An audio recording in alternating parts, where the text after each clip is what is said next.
Now is the time, a time you'll look back on, a time you adopt as inspiration. You will recollect this time, this moment, right now. Motivate yourself towards success. Overcome, take over. The time is now.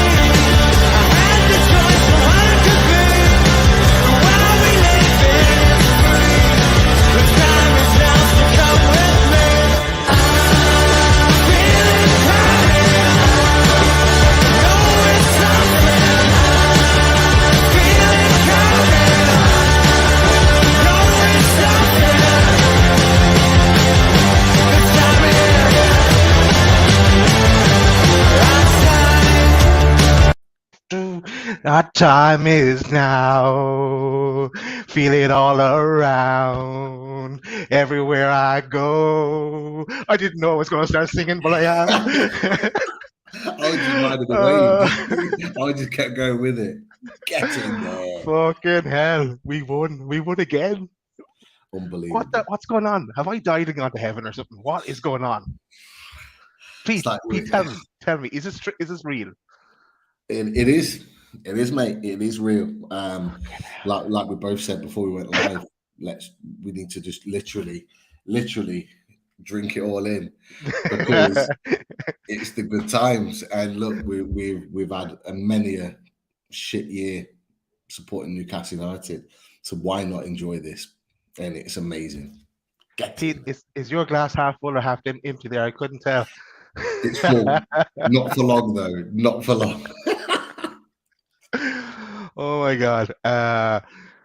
Jeez, I think we should just probably maybe I was going to go for a different approach this evening, but maybe we will. Maybe we just go straight to the table, Pete, because we'll talk about the match in a second. Let's take in that table. We are third in the table again on 30 points. There's 3 teams in that 30-point club, and we are one of them. But look, I'm just looking at those green ticks now. Yeah. Those green ticks. Long may that continue. Unbelievable. And I know the Arsenal game is going on at the moment. And City dropped points today.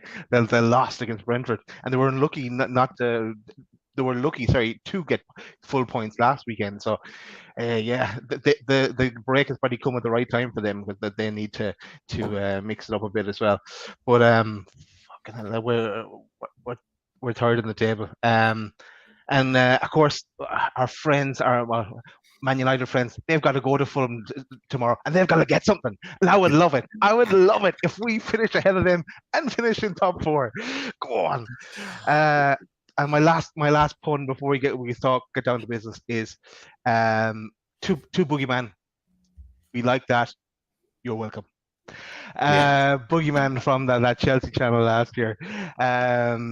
Right. Pete, we'll get back to that table again. But let me walk you through the game, and as always, stop me along the way. Okay, first half. Actually, team news first. We're all over the place. Team news. Big news. The major news there was Wilson wasn't starting, and Chris Wood was in from the start. Now, I know you could take this in 2 different ways. You could look at, hey, what's up with Wilson? Is he saving himself for England in the World Cup? Or but he was sick during the week, and he came off at halftime the last game. So, and you could see him in the evening of the team photo last week. He was kind of wearing a mask just so he didn't pass on anything to anyone else. But so it was understandable. But that was the big news, I guess. Pete, your thoughts on the team? Yeah, it was purely the Wilson situation, because everyone else that started, I fully expected to. they fully deserve to, and I expected them to start. So no surprises there. Like you said, there's the question marks about Wilson. Was he protecting himself for the World Cup? Was he not? Some people will. I know we're in the chat. Chris thought he might have been protecting himself a little bit and was slightly disappointed about that. But I thought when he came off against Southampton, I thought the fact that he was wearing this snood to protect his mouth, that he might have had COVID, the fact that he then trained away from the rest of the players for the rest of the week. The club's never going to tell us that it was COVID, but potentially a reason why he was kept away from the other players up until the game. And he actually trained away from the players in the build-up to the Southampton game. So for me, it's just screamed out COVID. And if that's the case, then I understand it. Could well be that he's protecting himself for the World Cup. If that's the case, why would he then come on 75 minutes? Why would he go off at half time? It just kind of didn't necessarily make sense. As my camera is paused there. Sorry, Pete. What you're doing right now is that you got your eyes closed. I'm just you're picturing everything. You're picturing the game back. You're picturing all the fantastic moments, and then that comes on the screen, and he's back. I'm back. No, I was back. Now I'm back again. I don't know what is going on. Yes, it's flashing. It's good. It's good to go. Right. Yeah, and then of course the Chelsea team. The Chelsea team. A lot of changes in there, and for me, I guess. Aubameyang on the bench, and of course he has a knack of scoring against us in the past when he's at Arsenal, and it's a good old elbow in the face to Dan Burn from a previous Chelsea game. Kai Havertz on the bench, and Dan Burn gets a bit of retribution later on in the game, so we'll get to that. But any thoughts on the Chelsea team, Pete, before we leave that? Massively surprised.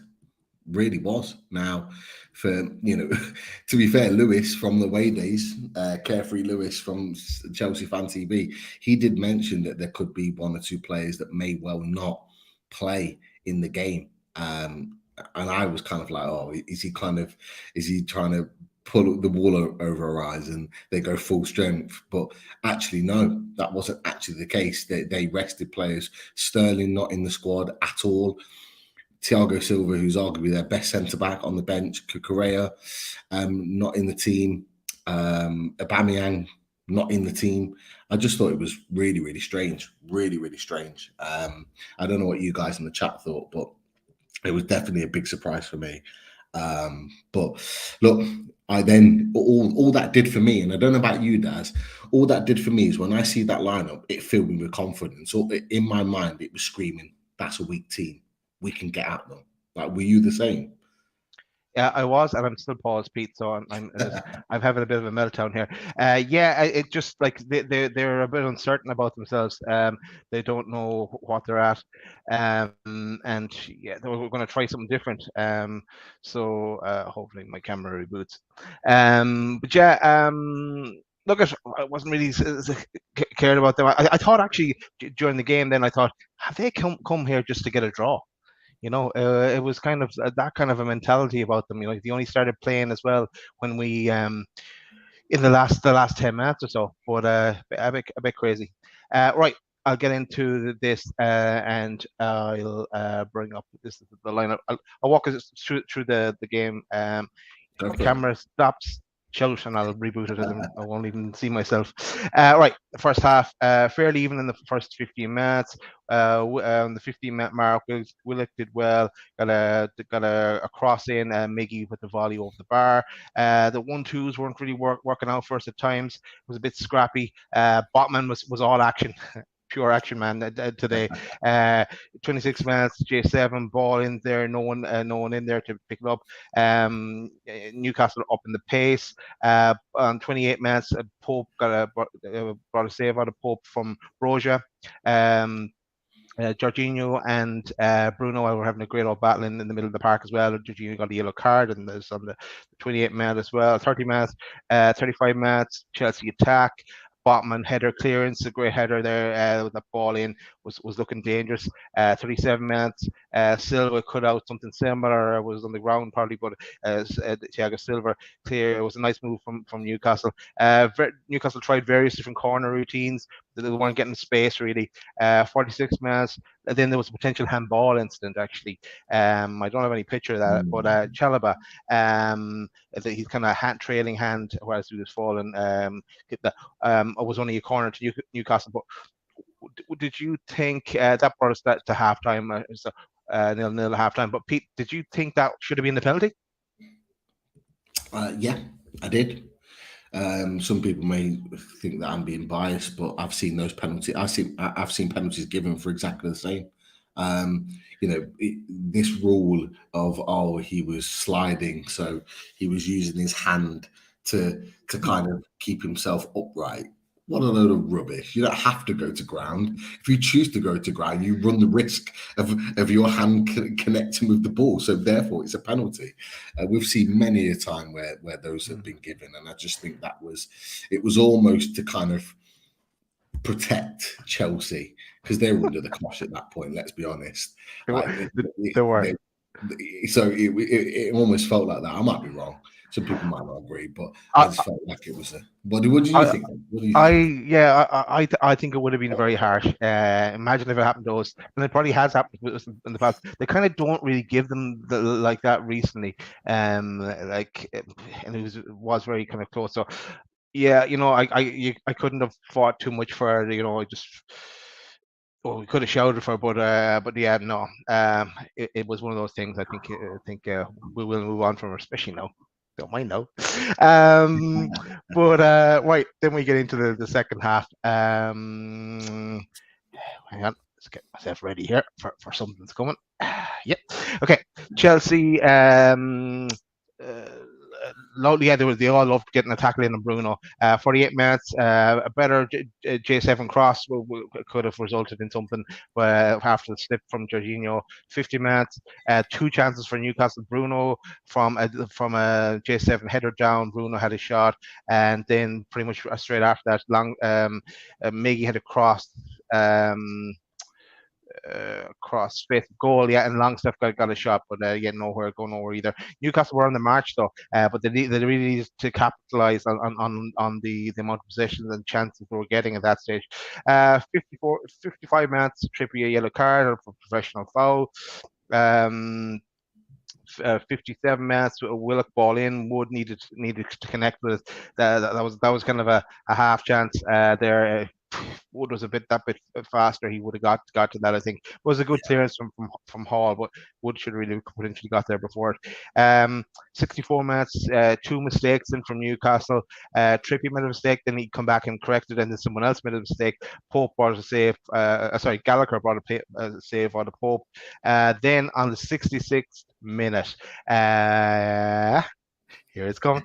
Miggy got actually looping kind of a ball over down the wing from Joe Linton, and Miggy had a bit of a run in, and if Miggy lost the ball and bang, Willock put it in the back of the net into the corner, talking a kind of top corner. I think from writing it down and trying to watch it at the same time. So Willock again, second game in a row, Willock gets a goal, and great to see, and actually have some pictures of that goal as well. So here's a picture of Willock's shot, and here's the celebration, and of course with the team then as well, and it's a 3-pointer for Willock.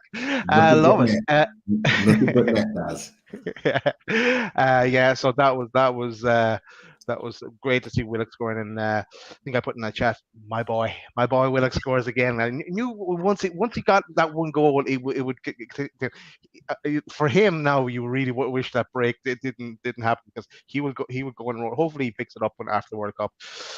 Pete, thoughts on that goal actually? Superb finish. If you watch the ball, it's a great little run from Miggy. Miggy could have quite easily, and you know what, last season or the season before, Miggy would have gave that ball up. He would have just let Koulibaly come and take the ball and clean the ball away. But it just shows that he's willing to put his head there where it matters, and he put his head there. Koulibaly was clearly worried about Miggy getting in and behind him. But obviously nicely cuts inside. All the Chelsea defenders think that it's going to be Miggy on his left into that far corner. And it's almost like Mendy's preparing for that, and he kind of shifts over. Willock comes in, bang, first time. And you know what? when he connects with the ball, you can't see it on that picture. That's a great picture, by the way. But just before this image is that the ball actually nicks up a little bit, so it's kind of like up in the air. It's not on the ground, so you're not stroking it off the ground. That's a harder technique to do. And it's harder to hit the ball clean like that. But if you do hit it clean, it does rise up quite quickly, and that in itself is what beats the goalkeeper. The fact that it hits it clean in one, but it rises all the time. So Mendy's never, ever going to get there. It's a brilliant strike. Mendy wasn't expecting it. Chelsea players weren't. But Willock said, doing exactly what you said. Once he gets one goal, he's full of confidence and full of beans again. And he tends to have these little spurts of form in short bursts. And long may it continue, because for me, I thought he was outstanding today. I really did. Yeah, he was. Well, it wasn't over there. 75 minutes. Wood came off. Wilson came on. Great to see Wilson coming on, and you knew that like he will put in the running as well. And he wasn't just strolling around the place. You know, and thank God he made it through, and he will get his wish and his dream to go to the World Cup now. So yeah, we were kind of hanging in there at times. Chelsea kind of upped the tempo, and they went to an attack mode for the first time really in the game. They had to go for something then. 83 minutes, Willock off, Murphy on. 86 minutes, Botman came off, and Target came on. There was in 93 minutes there was about 3 little mini headers in the middle of the park, and one of them just dropped, and Bruno said he didn't even know the ball was there. If you remember that little passage of play. Then 94 minutes, Pope yellow card for cramp. For time wasted, and Shar was suffering from cramp. To be fair, Shaw could barely walk at that point, and that's like the ref thought it was time wasting. He probably was, let's be honest, but it was almost like, hold on, if he does a goal, if he kicks the ball out and the ball comes back in, and Shaw can't move, that could screw us over. So like he almost, although he was kind of playing for time, he almost did have a right to ask the question. But it's just that obviously Pope had already done it 2 or 3 times before, I think. We weren't having any of it at that point. It's his second yellow card of the season for time wasting. Well, it's great to see. Byrne then got his payback on Kai Havertz. I love that little bit. Even though it put us in a dangerous position because it gave them a free kick. Longstaff got a yellow card. It was kind of went mental for the last few minutes because it was 7 minutes injury time. I think Bruno, I think it was Bruno, I'm not 100% sure, but I think Bruno kind of put in a karate kick challenge at diving at one stage as well. Yeah, it was him. Yeah, it wasn't Bruno. Then Lascelles, who was on warming up, got a yellow card for pushing over or not giving the ball to Cucurella or whatever. But it was just kind of this mental last couple of minutes. But all just for the teamwork, like it was just brilliant to see. But yeah, that took us to full time, of course, and 1-0, and EIEIO up the Premier League we go. And of course, then the obligatory team shot, team photo, and Wilson's in the middle. It's nice to see Wilson in the middle this time.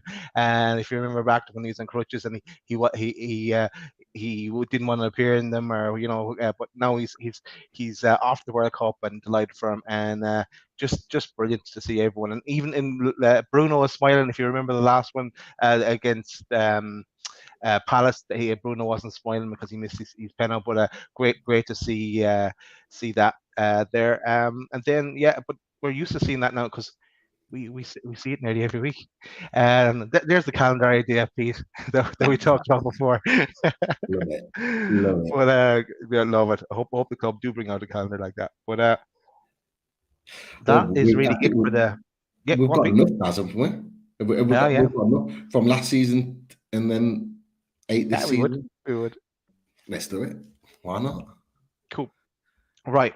So we did look at the table already. Where are we going next?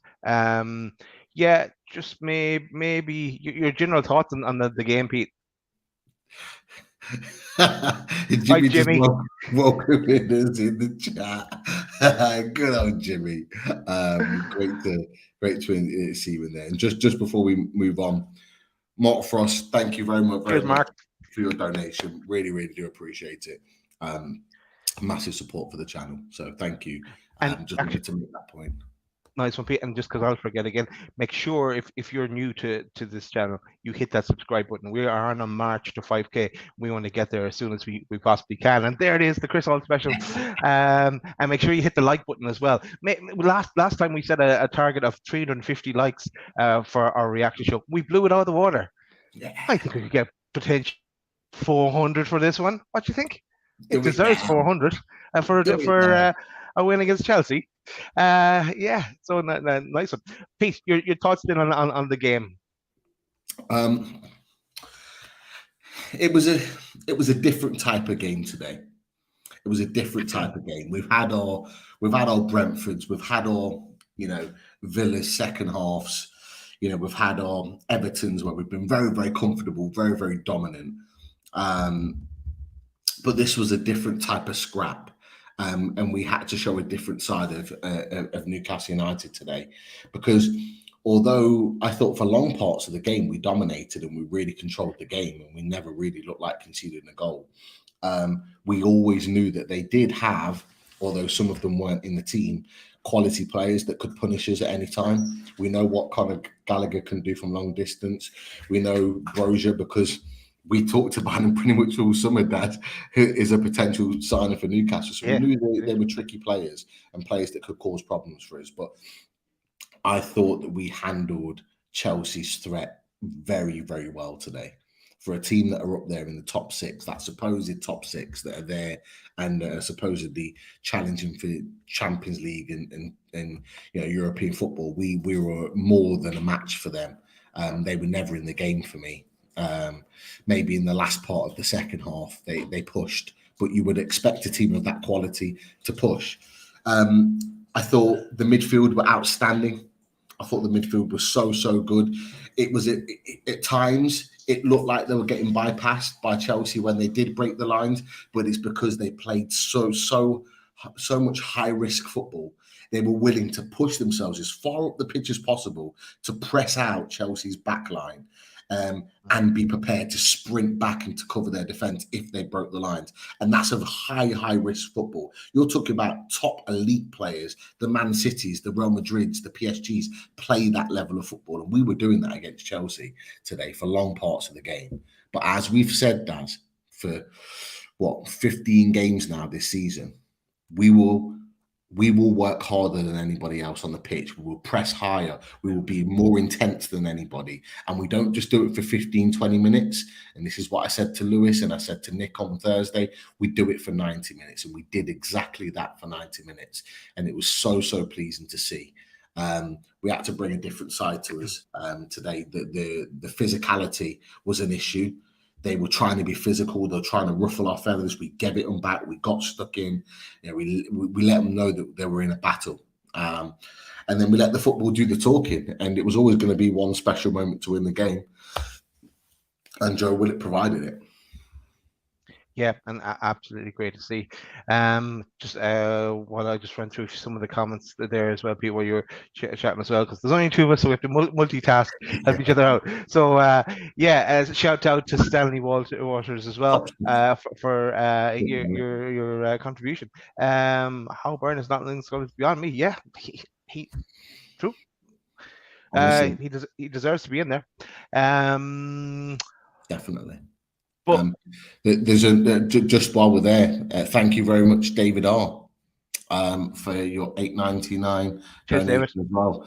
I get the champions tattoo ready, Daz. I told you, I did tell you last week. I said it's gonna happen. Did David say champions, or did he say?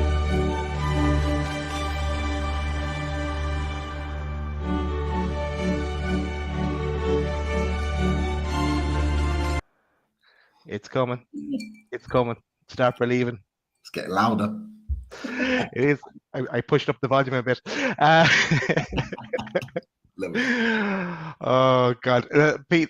Let's talk about ratings. And I know I'm a bit all over the place. Just cannot believe we're 30 points in the league. We're 10 points away from safety. Right. Unreal. Right, let's go to the ratings, Pete, and get your thoughts on. We go Nick Pope. You go first with Nick Pope. Again, didn't really have a lot to do. Got his clean sheet. Goalkeeper with most clean sheets in the Premier League this season. From right thinking, he's got 7 now. In the 12-man chat, you had the Leicester fan that was buzzing because Ward had now got 6 and was equal with Pope. And then I waited 3 minutes until the end of the game and went, not now. Pope picked up his 7th. Brilliant. Well, what can you say? Very calm, collected, great distribution with the ball today with his feet in his hands. But again, when called upon, the big save from Conor Gallagher. Did I expect him to make the save? Yes, but in those pressure moments, you can never tell. But yeah, very good save. So when called upon, he was ready to act. So for me, I'd say a solid 8. Solid 8 for what he had to do, which wasn't a lot. Yeah. I'm going to give him an 8 as well. He got those 2 saves in, the one from Gallagher and then the other one I mentioned it in the rewind of it there a second ago. But solid 8. Give him that.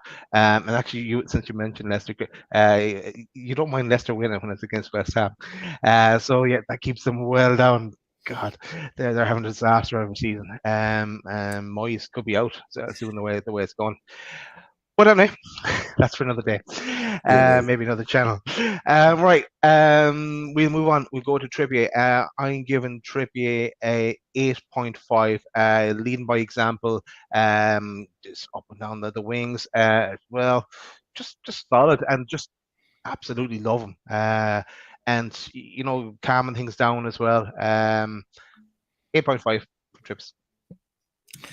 I have to agree. I think it's the same for me. That's 8.5. His attacking, his leadership, his use of the ball was very, very good. If I was going to be picky, some misplaced passes in there. Cheaply giving the ball away on 1 or 2 odd occasions. Yeah. But if we're being picky, we can pick them out. But everything else about his game is absolutely spot on, and he just gives us so much on that right hand side. He makes our right hand side so dangerous. From an attacking point of view. And I saw something on Twitter and it said it pulled a load of stats up, crosses, successful crosses, touches on the ball in attacking areas, all this stuff. It had like some really, really good stats. And it was like, is he the best right back in the Premier League? And, of course, you've got people come back saying Trent, blah, blah, blah, blah. And yeah, Trent's very good attacking. But what you've got in Trippier, he can do both. Because what he proved, and he proved again in the second half, last-ditch challenge. I can't remember on who it was. It might be Havertz or Pulisic, I think it was, where he just gets in between and nicks the ball back and then starts the attack. I think it was just before the Conor Gallagher shot. I think he then gives the ball away or gives it to Bruno, who loses the ball, and then Conor Gallagher takes a shot. But again, just defensively knows where he needs to be, positioning very, very good. Definitely 8.5. Definitely. Yeah, there was that one where it kind of combines 2 of the things he said there, where he lost the ball at one stage, but he made sure he got it back and won it back, and then someone else made a mistake, and then that led to the Gallagher shot. But he was class. So lucky to have him. Right, well, let's get on to Schär. I'm giving Schär an 8.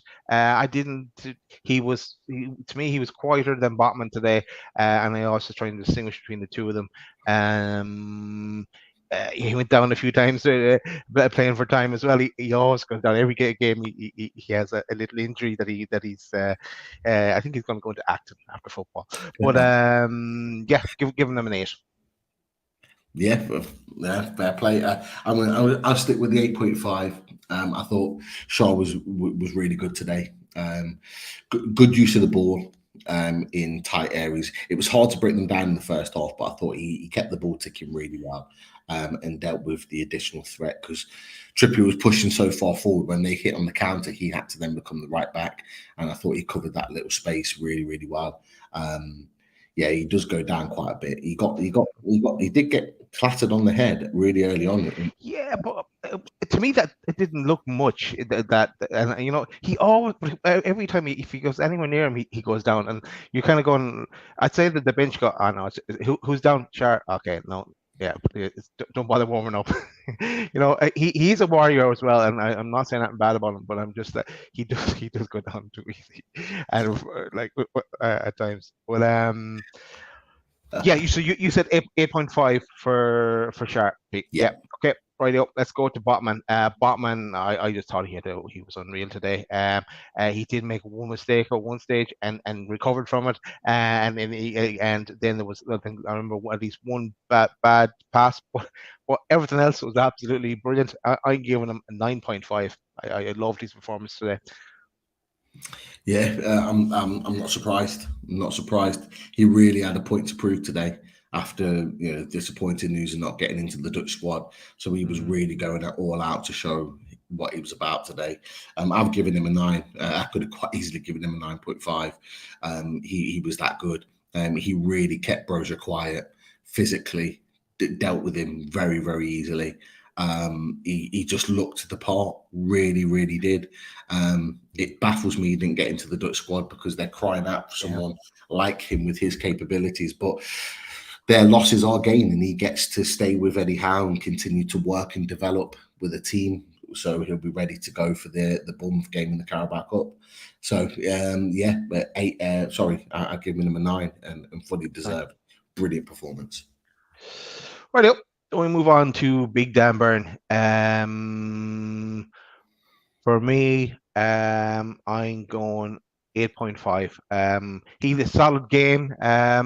It's strong and the headers as well. The clearance headers. When you're that height, you have to win those headers. But I have to say I did like the retribution against Kai Havertz after the elbow in the face he got last season. Even though it did cost us the free kick and it could have cost us more, but 8.5 for Bird. Yeah, I've got a right mind just to give him a 9 just for that, just for the fact that he shit out at the end of the game. Havertz deserved that. Havertz should have seen red.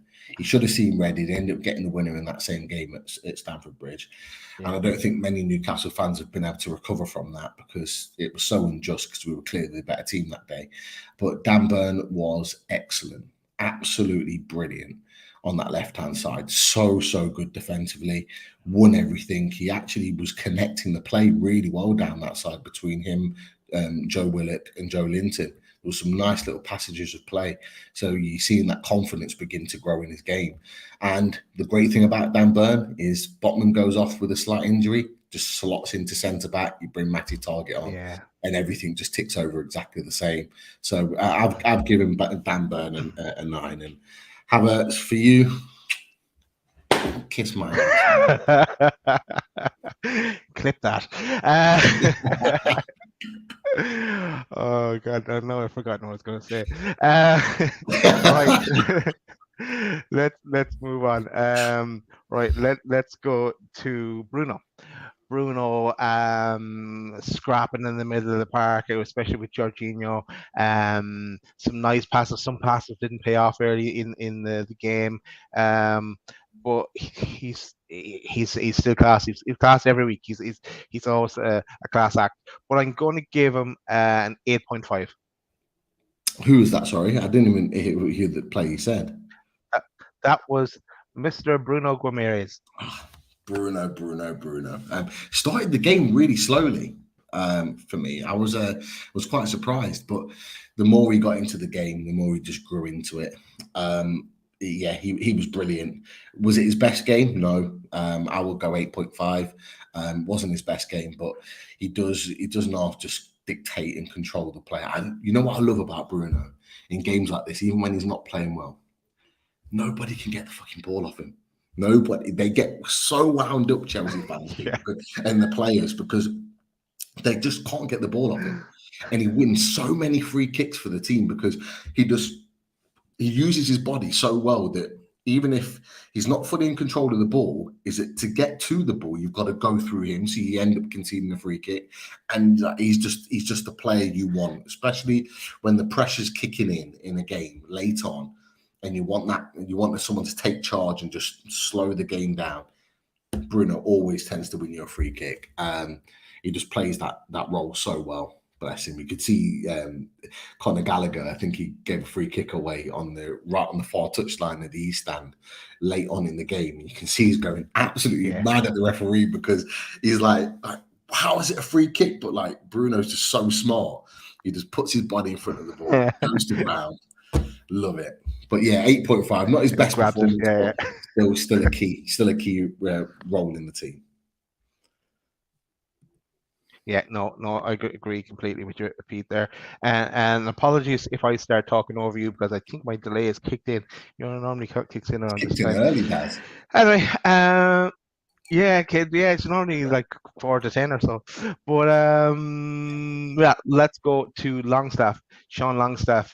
He got a yellow card towards the end. I didn't see his tackle, well, because I was still amazed by Bruno's karate kick tackle. But Longstaff, I'm going to give him 8.25.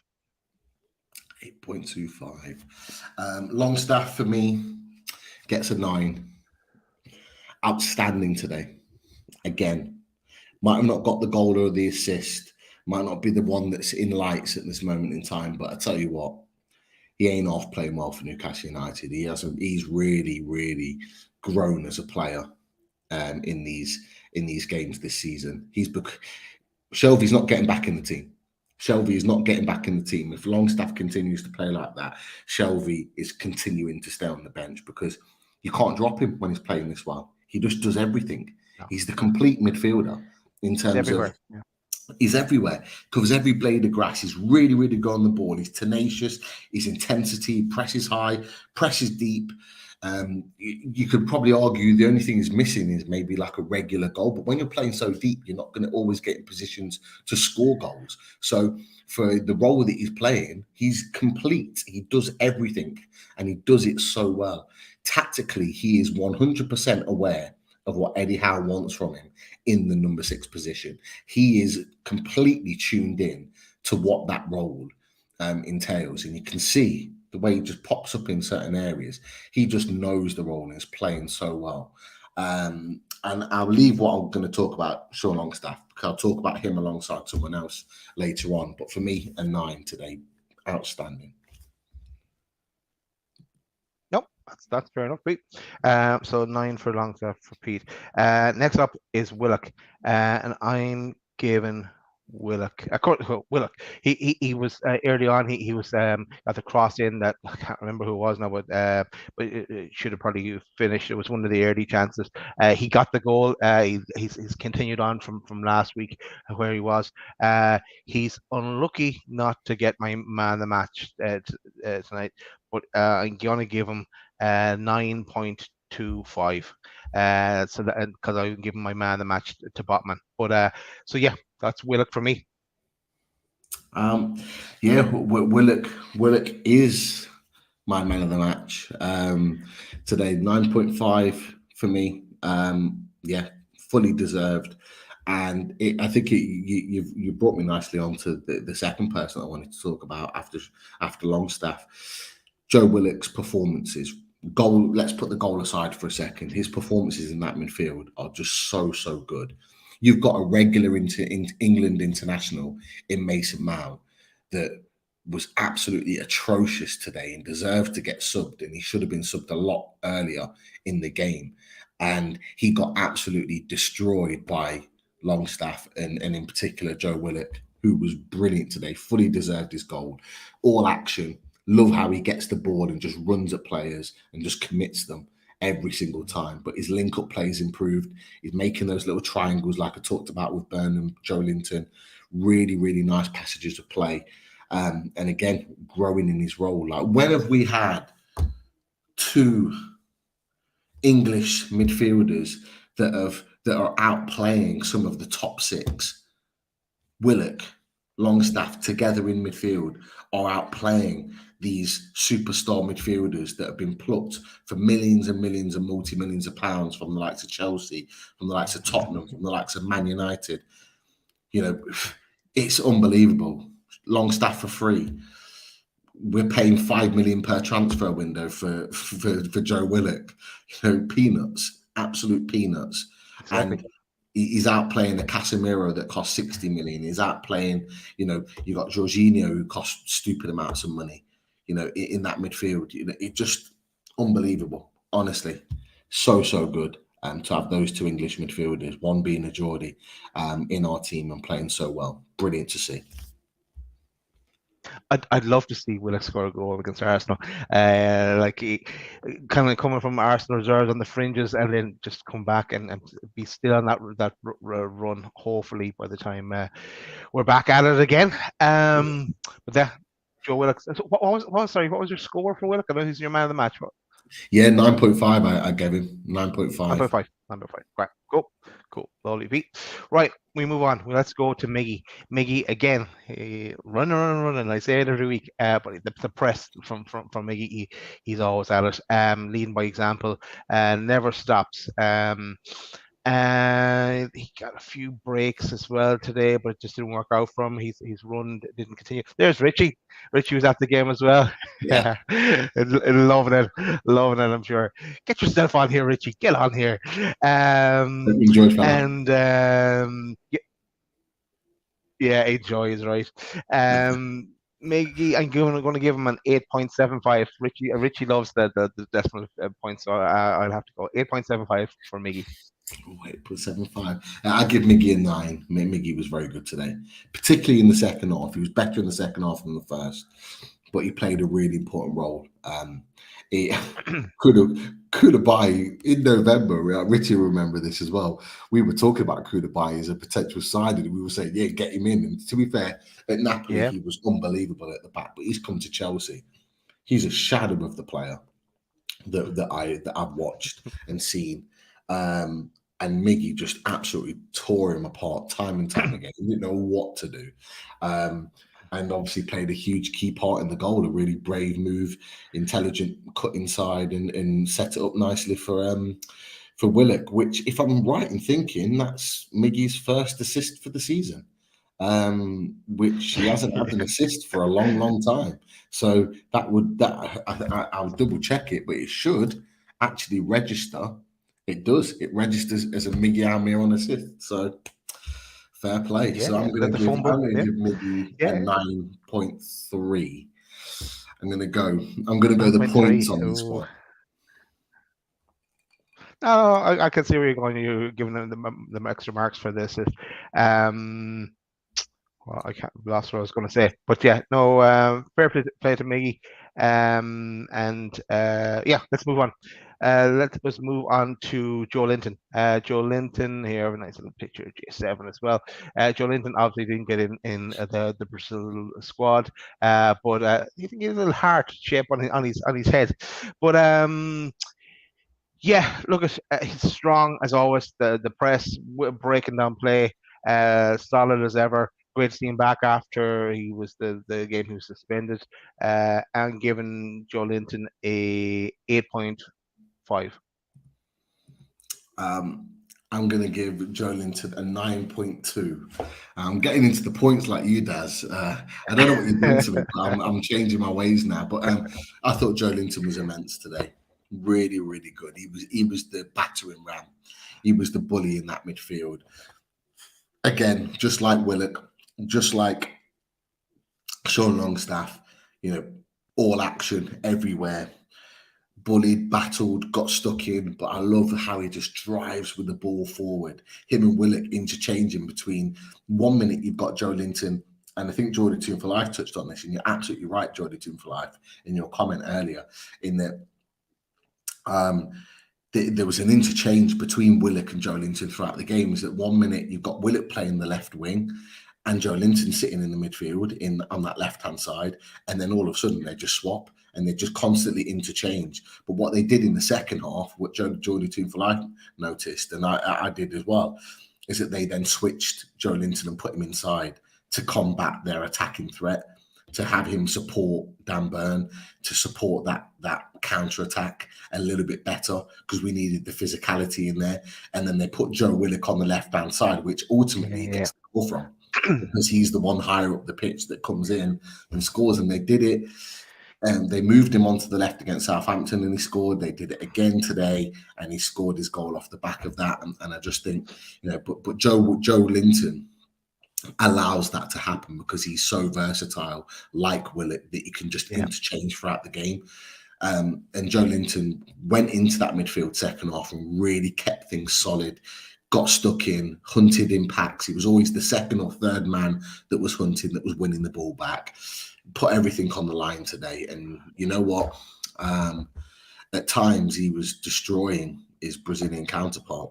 So it was brilliant to see. Fantastic performance. Yeah, a few things there, Pete.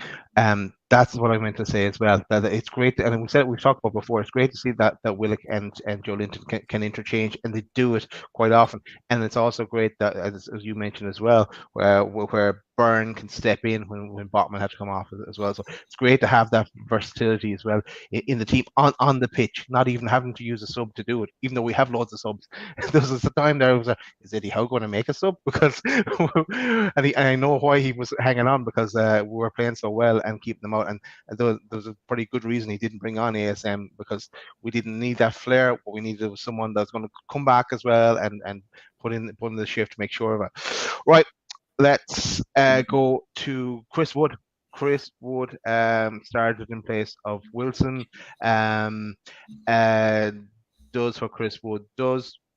Didn't do much for me, to tell you the truth. I was kind of waiting for Wilson to come on. And then when we scored, I was thinking, are we going to see Wilson now? But giving Wood 6.5.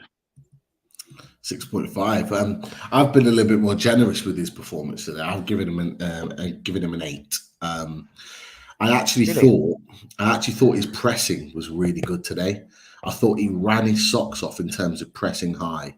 And I was actually quite impressed with that because what it did, because he just didn't stop running and he constantly put Mendy and Thiago Silva under immense pressure. They had to play quickly, and the amount of times they gave the ball away because they just had to get rid of it because he was pressing really high. He was really key to that, that overall intensity. The one thing that frustrates me about Wood, and the reason why he doesn't get as many goals as he should, and he could have had a couple of goals today, there are some great balls that go in the box over the course of this 98 minutes. And if anyone watches the game back, you'll see so many great crosses that go into the ball. In particular, in the second half, before he gets subbed off, there were some great balls that go, but he's so slow to react. Where we love Callum Wilson. And Callum Wilson's got such good movement, and it's almost like he's already anticipating where the ball's coming before it arrives. And Isak's the same. Obviously, Isak's injured, but he's the same. He's the same mentality in terms of really quick movement, keeping defenders on their toes. Wood is so static. He doesn't move. And he moves only when the ball's already been played. But by then it's too late because where you want him to arrive, he's not there. There was one ball that gets played in by Willock. It's an outstanding ball on that left-hand side. And it cuts right across the 6-yard box. And I think he only just misses out on it. And it deflects off a player and goes out for a corner. And I'm just thinking, he just kind of he's static. He just stands. If he just anticipates and goes, he gets on the end of it. And we go 1-0 up then. And it's just that's the one thing that frustrates me about him and that sets him away from, the likes of Callum Wilson and all the rest of it, is the intelligence of movement, quick movement, to be able to get yourself that split second or that extra yard that's going to get you a goal. He's just too slow to react. Daz, you're nodding your head, so I'm assuming. Yeah, because I agree up to a point, but I don't agree with the marking people because I agree he does try and press, but that's what I was going to jump in on. It was he's just too slow in the press, and it's not his fault. That's the pace he is at now, and that's the problem we kind of have, it's not a problem when we have Wilson and Isak fully fit because Wood either doesn't get on the bench or is stays on the bench, so it's not an issue. But we can't have Wood this time next year. or at the start of next season, we can't have Wood. We won't have Wood. We should have someone else and a younger, hungrier, faster player that they might not be able to put the ball in the net as potentially as we're not even going to say as good as Wood, but they're going to be improving. Someone that can develop, and we can see more out of. It's just when you look at, and I know you're comparing two totally different players, the press that the Miggy goes on, and compared to Wood, like, Miggy's on them in a blink of an eye, whereas Wood, you're going, oh yeah, here he's off, yeah, that ball's going to be gone before he gets anywhere near it.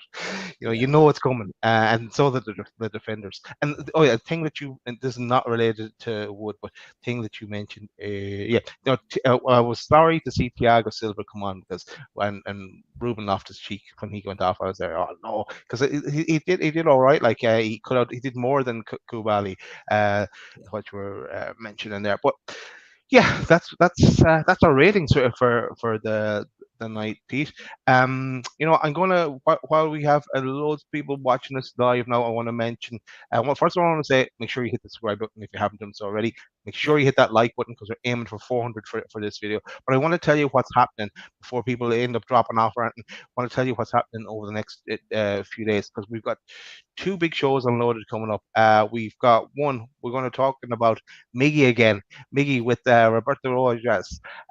He's back to join us on Monday evening at 7:30. I think Monday at 7:30. And so looking forward to talking all things Miggy and all things Newcastle, and also we'll touch on a few players in South America as well that we're potentially looking at with Roberto. We'll put a few names to him and see what he thinks about his opinion of those players. But it'll be a lot of chat about Miggy, obviously, as the poster details, really. And also, anyone like to talk about transfers?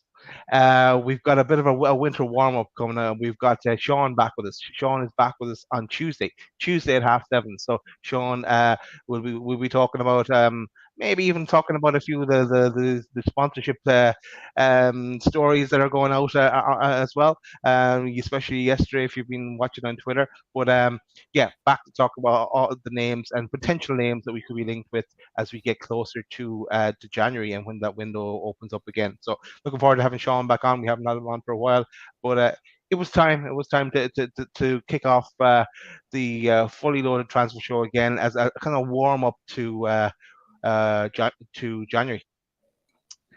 But there are 2 shows coming up. Definitely, and they won't be the only ones. There are a number of others in the pipeline that we're just waiting to confirm. 1 or 2 that I'm not yet mentioned to the rest of the lads, so I'll let you boys into it all after we come off air. But a few. Not even me. Not yet, just because I've only just got the message back. That's why. So I'm not going to tell you yet. But yeah, there's a few just different shows that are on with different guests and different opinions over the course of the World Cup break. And there's a few that we've already looked at, Daz, that will. Yeah, and I was impressed with those already. Yeah, we've been drawing up some decent guests and some decent shows to take you over the World Cup months as well. So looking forward to it. It should be a really, really good chat. Well, Pete, we're going to go to questions, I think, next. But I'm going to actually throw a few more topics just out there because we haven't talked about them on Loaded. Let's just casually say, Eddie Howe, manager of the month, Miggy, goal of the month, player of the month, as well. Of course, Eddie dedicates it to his full team, as Eddie always does. The class of the man, and then, well, of course, there was the penalty shootout and the cup draw there the other night, and we got Bournemouth in the next round, and that will take place before Christmas. So there's just casual topics we could talk about at any stage as well. But maybe we'll go to the questions. Yeah, I'll be honest with you. There are a few questions in the chat, but it's more statements than anything else. So you know, it's we'll definitely get through to them, and I've not even managed to catch up with the chat. It's been absolutely off the charts tonight with loads and loads of different points. So further on down, but I will say massive big up to Carefree Lewis, who came on the show away days. He's put on there, big up, bro. As expected, we stank, but at least it was 1-0. Congrats. And you know what? Massive respect to Lewis. Lewis from Carefree. Lewis G, if you've not checked his channel out, I was watching his preview on Friday on the way back from work. Check out his own channel, which is Carefree Lewis G, but he's also has another channel, Chelsea Fans TV, that has a massive following. So check out both of those channels as well. And yeah, of course, that Chelsea pod also. Nick and the gang are fantastic guys over there, really know their stuff. And as always, as we are, we're very, very respectful, and so are they. So I know that Lewis was at St. James's Park today in the away end, so safe travels back. It's a long way south, especially after that performance for you guys. But yeah, there's the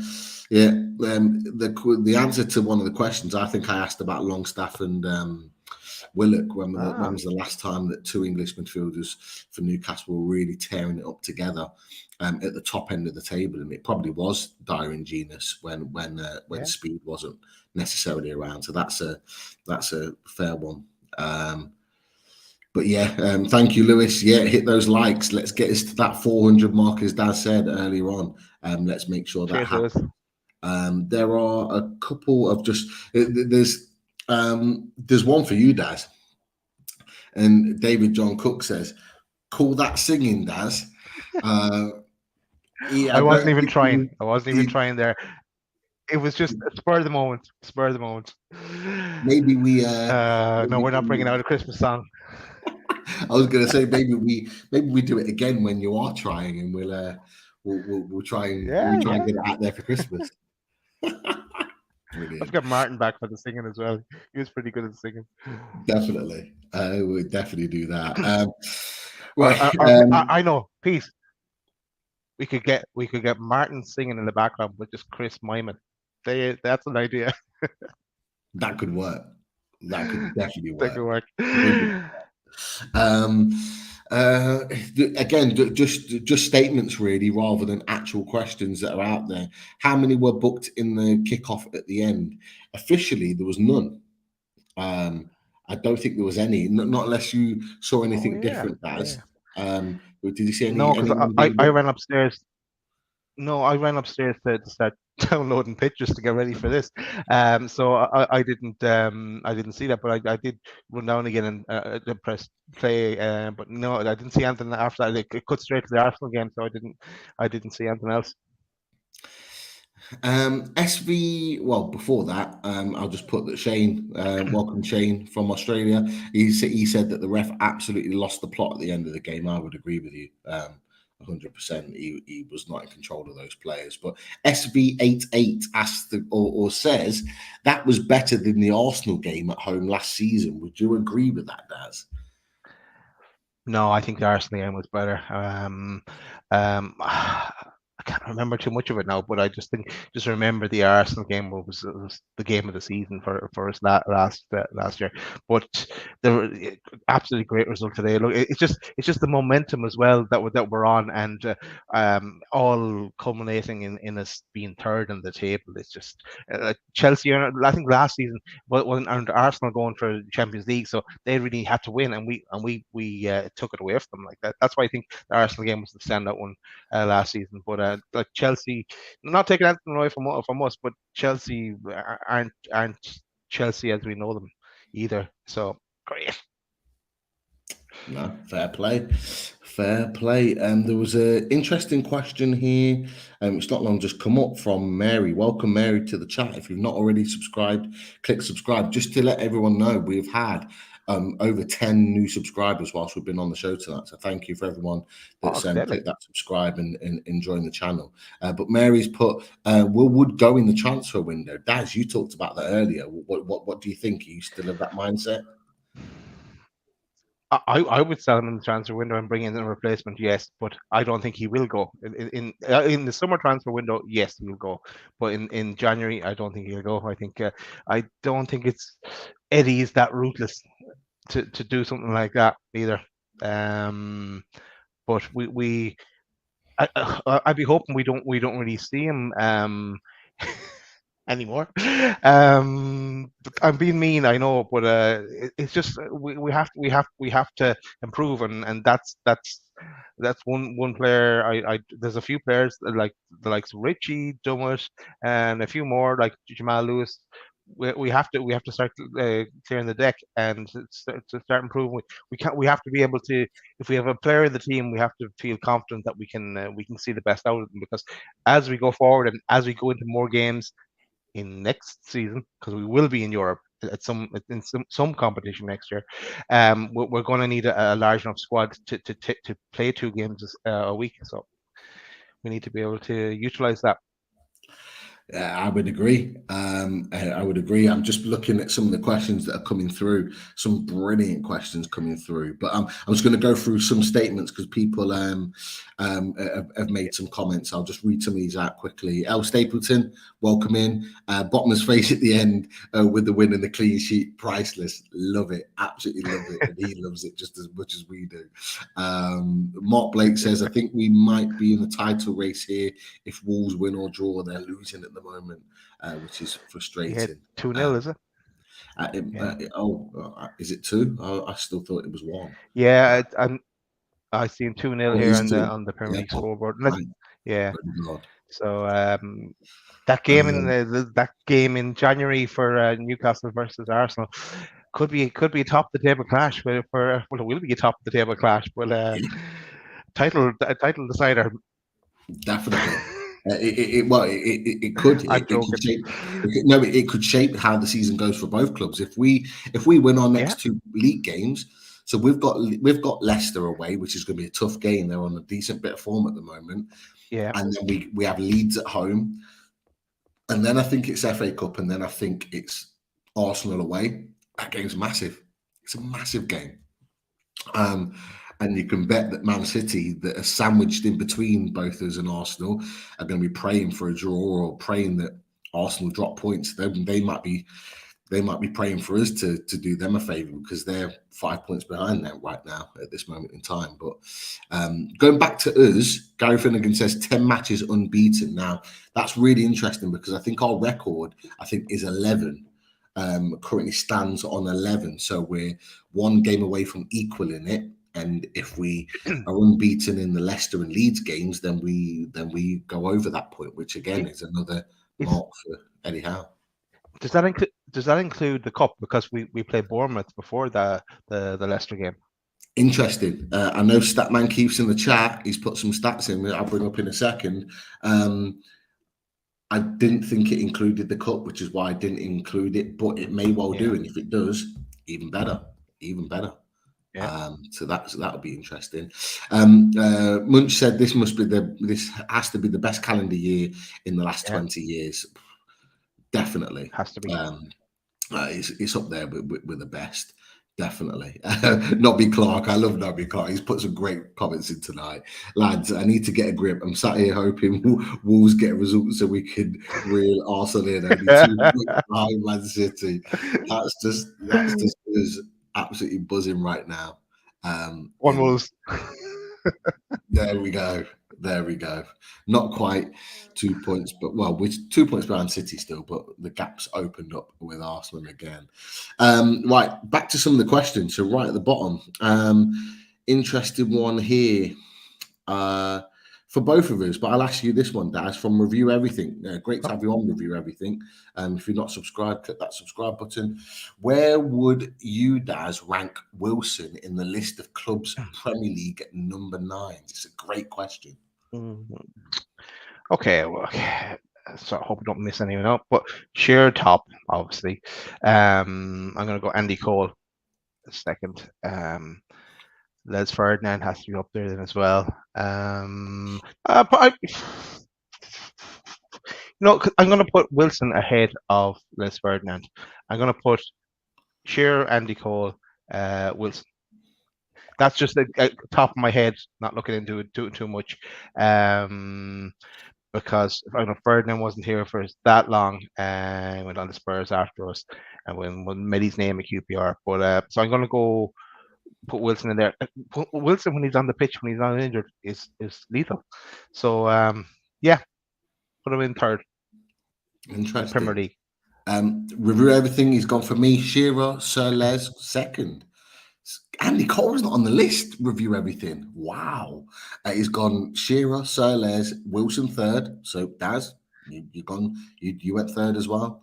Ober Martins was the one I had in my mind. Ober Martins and Cisse were the two. Carroll was good, but isn't in there. Sorry, I would. Ba isn't in that list either. But yeah, maybe have a think about it. Review everything. Would you put Cole in there? I'd put Cole in there for sure. For me, Cole has to be in there. If you're asking me, Cole's second for me. And then it's that question of, do you go Sir Les or Wilson? I'd probably go Sir Les first, Wilson after. So I'd probably go Wilson fourth, with then. And maybe... are you judging Sir Les on his overall Premier League or just for us? Overall Premier League, I'd say yes, ahead of Wilson. But for us, he's I'd put Wilson there. Just for us, I would say. Just for us.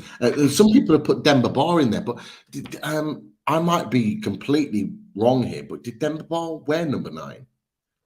Did he wear number 9? Was it a number 9 question? Exactly. No, I think that's what it was. It is the best number 9s, because if it's not who wore number 9, because that's all I based it on, is who was wearing the number 9 for Newcastle. Because I think review everything. Let us know if that was the part of the question. But Demba Ba, Keith has put it in there. Jordy Toon for life. But Demba Ba is well in within that conversation because he was outstanding for Newcastle. Mickey Quinn was slightly before me. And for me too, and it wasn't Premier League. Yeah, and to be fair, I wouldn't have him in there anyway because he blocked me on Twitter ages ago. Years ago, he blocked me on Twitter years ago because I used to hammer him because although he bigs up Newcastle now, he went for a period of at least a couple of years on TalkSport every morning. I used to listen to him on the way to work every morning, just slating Newcastle and running Newcastle into the ground, even when we were getting results. I just thought, you know what, can't be doing with you. So I used to just kind of give him stick for the fact that he would always talk crap about Newcastle and then he blocked me. So it wouldn't be on that list for me personally. There was no malice. He just obviously didn't like what I had to say. So fair enough. But yeah, interesting one. That one. But yeah, I mean, if we're going further back, we've got people like Supermac and all the rest of it. I'm only going off who I saw in my lifetime. Yeah. Review everything. He's changed it. He's changed it, Daz. He's changed it. He's got Cole in. He's got big he still has big Les. He's got Joe Linton number 8. Cool. He's got Joe Linton number 8. Fair play to him. As a striker. Yeah. He's got Big Dwight. Interesting. No. Interesting. Quit while you're ahead. Quit while you're ahead. Yeah, definitely. Some other just little comments before I come to another question. Pete Miggy tore everyone apart. You are absolutely right. 110%. Mark Todd, come on, Dad, sing it. Where I'm coming from. We're top 6, where we belong. Daz, I'll leave that up to you. I'm not. I'm not singing it anymore. I've done enough singing this show. Jordy Mick, thank you for your £2 donation. Cheers, Mick. Absolutely spot on. And Merry Christmas. It's a bit early. That is all, but yeah, Merry Christmas. Top 3, Eddie Howe's top 3 mags. Another question. It says, another interesting one. one that we can take into Tuesday's conversation. Thoughts on finding a young goalkeeper to be on number 2? What are your thoughts on that? Because obviously currently we've got Darlow, we've got Karius. You know, could we give Karius a longer term contract because it only runs out in January, and maybe cash in on Darlow, or would you clear both of them out and get a younger version? Karius first. I haven't seen him play. We haven't seen him play for Newcastle. I think he's probably more interested in getting over to Milan every now and again, over to see the missus. If you haven't seen the missus, check out the missus. Yeah. So yeah, I don't know, will he hang around either? Maybe he says all the day it is of getting a roll out in Italy now as well. I wouldn't blame him if he did. But yeah, look, he's good to hang around if his contract is just till January, I think. I know, isn't it? But then Darlow, yeah, look, Darlow, he's all right to have there, but yeah, we should definitely be looking at the not someone to replace Pope, but just the backups. So someone's up and coming for me. Yeah, that's a good idea. And I'm sure it's on the agenda for Dan Ashworth and Eddie Howe as well. But mightn't be the biggest priority in January. But if it's someone young, why not? Yeah, well, we're still trying to strengthen and develop in every other area of the pitch and build up a squad. So yeah, get it done, either now or January or summer. Yeah, I'm sure that'll be another one of many talking points over the coming weeks, and certainly in January we'll be talking about it. There's no doubt about that. But I did say Keith had a stat. He's put a stat out. Thank you, Keith. Double O Stato, as always, for your contributions. He's put NUFC have won 20 games in the Premier League in 2022. The last time they won 20 Premier League games in a year was when Sir Bobby Robson was Newcastle manager. So yeah, brilliant stat there. Very, very interesting. It just shows how long it's been since we've been on a run like this, which is amazing. Yeah, no, bring it on. Another question. Yeah, another question. Review everything. Come back with another one. It's put, hey lads, what do you think the future holds for ASM? Doesn't seem like a player we can trust with his hard working side. What do you think to that, Daz? And obviously, he didn't come on as a sub today. Do you think it was because of the type of game it was, or do you think it was because Eddie Howe doesn't want to risk him and wants him to get back to full fitness? It's probably more so that he was at half time. He was doing an awful lot of warming up. It was looking like he was going to come on first before anyone else. I think if we had been still 0-0, or if we had gone 1-0 down, ASM would definitely be on the pitch, because we need that spark to try and to get something out of the game, or to get us back into the game. But with it being, it was 1-0 up, and it was pressure for that last 15 minutes. It was the right decision not to bring ASM on. That's not being critical of ASM. It's just that we didn't need that bit of magic. We needed to hold out, and if we could got something else, great, all the better. But just it wasn't. It was the right decision Eddie Howe made. But no, I wouldn't. I'd be. We definitely hang on to TSM for the rest of the season. But in the summer, there's a question, and I think we should have that talk then of what would we do with ASM. I know at the start of the season I said I'm going to give him till the season and judge him at the end of the season. He had started really well, then he had an injury. Now he's finding it difficult to get back into the team because others are playing really well. That's up down to ASM now. Prove yourself, get back into the team, and prove your worth, and prove that you want to be with us, and take us into Europe next year. And we're going to need a big squad to compete in Europe next season. No, interesting. ASM, I think it was very, very clear when he came on against Southampton, he wasn't fit. And lots that got to watch the full game on Wednesday said he didn't look fit either against Palace. I think he needs time to get fit. He is one of those type of players that, coming back from injury, he's just not like someone like Willett can come back from injury and just be naturally fit and just get up to speed straight off the bat. There are a number of other players that are like that too. ASM needs time. He needs time and training and game practice to get back to what he is. And I think Eddie Howe is aware of that. And it was a game where you want him to really excel. I think at half time, I was thinking ASM could come on and really go at Aspilicueta and give him a game and really go at him and attack him. But they took Aspilicueta off. So it changed maybe Eddie Howe's thoughts in terms of, is he the right player to bring on at that particular time? So yeah, I'm not concerned. I'm not concerned about that at all. But no, we'll definitely see how that opens up over time. That is for sure. Lots and lots of different points coming through. Michael, I have seen some of your points and your questions. I apologize. I have starred one or two of them I'm working through. But yeah, having to talk and manage all of this, as Daz will agree, it's not easy. So I will try and get through them all. He did mention, though, we brought a young goalkeeper in the summer. So yeah, maybe we bring that goalkeeper through and we give them an opportunity. Yeah, you're right. Liverpool's number 2 is excellent. Very, very good. Number 2. Yeah, he's Irish lad.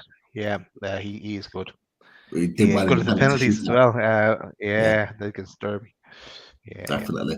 Some other questions here. Daz, ASM out, Zaha in. No, in the summer I'll have the conversation ASM out, but I don't want Zaha in. No, back years and years ago, we were linked to Crystal Palace players. ASM or Zaha were linked to Zaha. Then that would be the time to bring him in. But he didn't go anywhere, and then he hung on, and then he went to Man United, and it didn't work out for him. So I don't want Zaha now. No. I don't think. I think he's waiting to get to Arsenal personally on a free. I think he'll end up going to Arsenal, but that's. I think we're looking beyond that now. Top young players, in my opinion. Some other good questions come through, Daz, but I've just some other comments. Great to have Nath in the chat. How you doing, Nath? It's been a while. Hey, Nathan. Hope you are well. Daz, marks for Eddie Howe and his superb tactics. Geordie Team for Life has gone with a big, massive 10. Would you agree with that? Is it just for today's game or for every game? It's 10 is the start point. It's upwards after that. And Eddie Howe has just been a revelation, ever since, and I said it in our chat the other day. Back, I think it was when we were on Matters, Pete. You called it. You said Eddie Howe. You had made the suggestion for Eddie Howe. Before any of the rest of us mentioned Eddie Howe, you said Eddie Howe. And I think at the time I remember Arsenal were looking at him back when he was at Bournemouth as well. But yeah, Eddie Howe has been a revelation for us. And even if you look at that high performance podcast and sitting down with Jake Humphries and the guy Damien, the professor that Damien, why would you want anyone else? He's now my all-time favorite Newcastle manager, and that is saying something because I really love Sir Bobby Robson, and I absolutely, really, really, really loved Kevin Keegan, and now Eddie Howe's up there. He's top of the tree because he not only is he winning games and making them entertaining, our defense is still the best in the league as well. You can't say that under the Kevin Keegan era, and there's going to be a statue of Eddie the way it's going. And I'm going to put a question out for you now, for all of you. And Daz, we can maybe do another little tune polls off the back of this if you would like. Who has done the better job at Newcastle United, Eddie Howe or Rafa Benitez? That's easy. Let's see what the fans think. So I want to get your opinion on it. I want people in the chat to give their opinion, but we can put it out there and we can ask the question: Who are people suggesting have done the better job at Newcastle United? Now we have to remember the circumstances which Rafa Benitez was under, but what Eddie Howe's achieving with this group of players, some of which Rafa Benitez bought. Who's doing the better job? It's an interesting one. It is probably unfair, the comparison, because like Rafa's half his job was battling with Mike Ashley, and the other half was trying to keep us in the Premier League. So it is probably an unfair comparison. I don't think Rafa will stand a chance in that, but he's another one I did really love, and I got to meet him.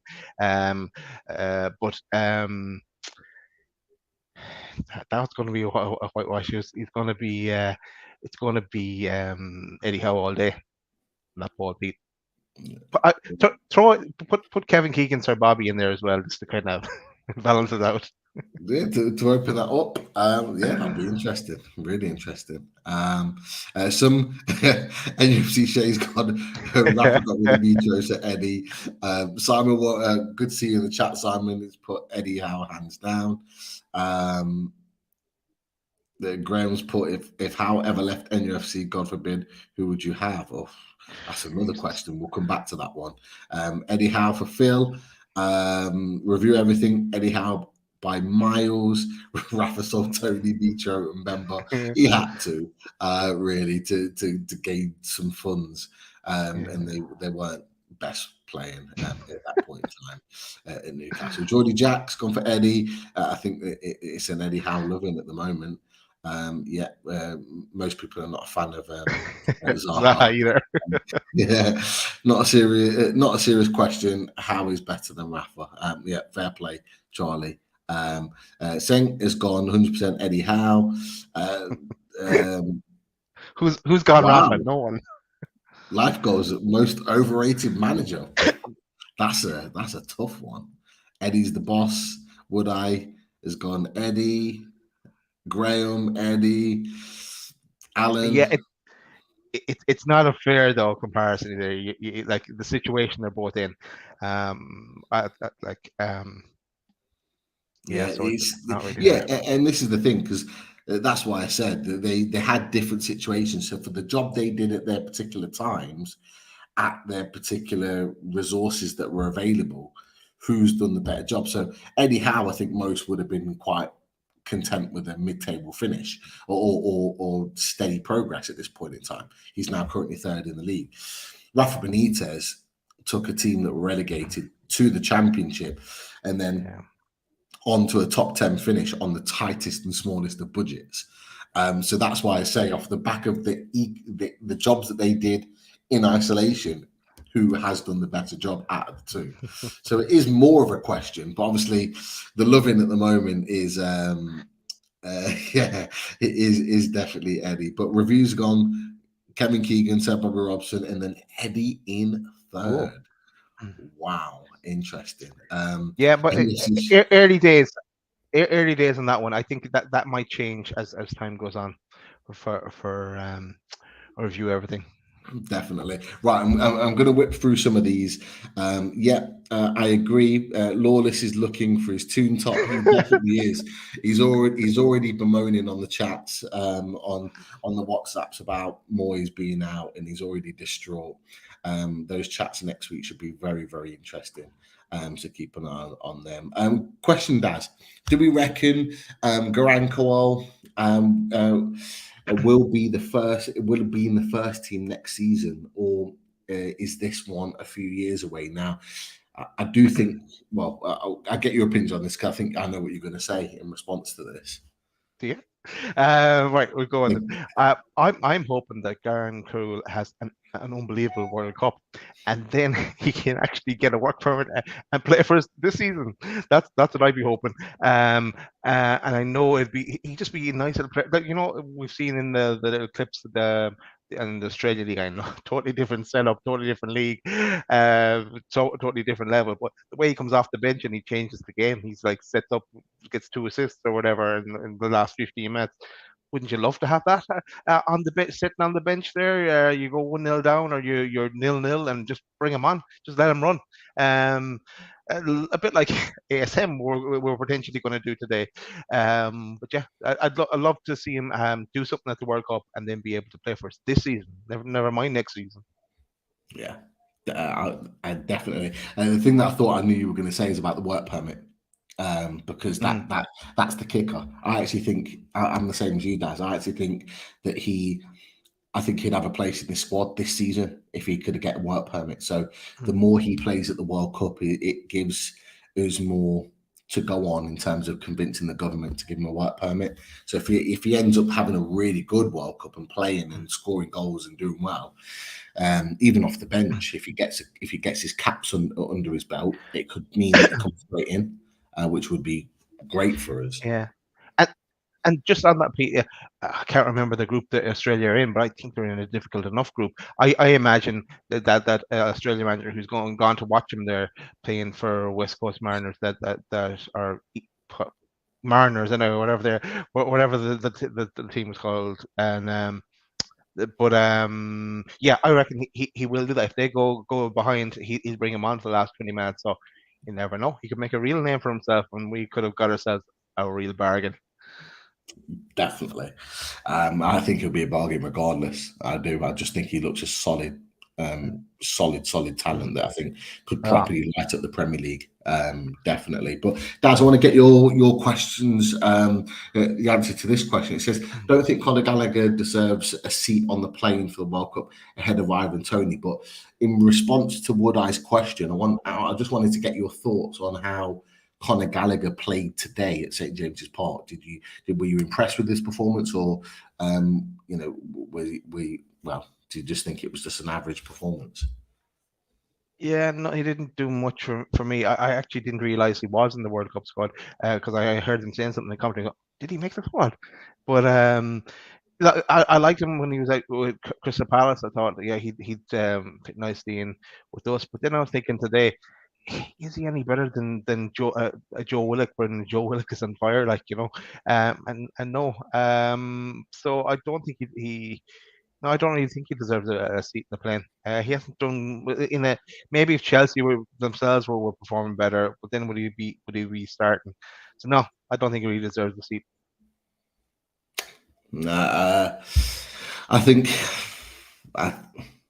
think I could see an argument either way.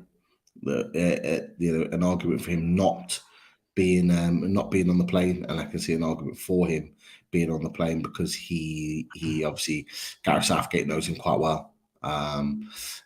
So he didn't play well today, but even when he was at Palace last season, when he came to St James, he didn't play very well at all.